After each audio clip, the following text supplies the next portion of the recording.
শাকিব খানের মা অপুকে ফোন দিলেন, দ্রুত তুমি চলে আসো, তোমার সঙ্গে আমার জরুরি কথা আছে। শাকিব খানের মা এমন কি করলেন, হঠাৎ করে অপু বিশ্বাসও চমকে গেলেন। কেন শাকিব খানের মা এত বেশি এক্সাইটেড? শাকিব খানের মাকে টেলিফোনে অপু বিশ্বাস বললেন, মা হঠাৎ কি হলো তোমার, এবার তুই তোর সংসারটা বুঝে নে। নায়িকা অপু বিশ্বাস লজ্জা পেয়ে গেলেন। এখন থেকে এখানেই তুমি থাকবে।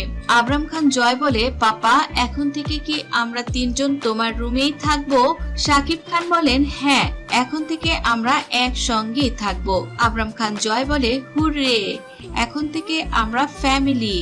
আমি আমার ফ্যামিলি, মাম্মাম, বাবা আর আমরা এখন থেকে একসঙ্গে ঘুমাবো।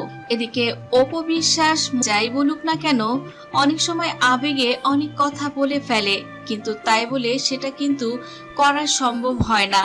অপু বিশ্বাস দীর্ঘদিন ধরেই বসুন্ধরাতে একা একা থাকছে। আবেগে আসলে মানুষ অনেক রকমের কথা বন্ধু বান্ধব প্রিয়জনকে শেয়ার করে, কিন্তু বাস্তবে সেটা করতে যাওয়াটা অনেক কঠিন। অপু হয়তো আজ এই বাড়িতে থাকবে, তুই যে এসেছিস তোর ব্যাগ কোথায়, লাগেজ কোথায়? শাকিব খানের মাকে অপু বিশ্বাস বললেন, মা আমি তো এসেছি কিন্তু চলে যাব। শাকিব খানের মা এবার একটু মন খারাপ করলেন, বললেন, এসে চলে যাবি? আমি তো জানি এতটা দিন তোর অনেক ধকল গেছে, ভীষণ কাজে ব্যস্ত তুই।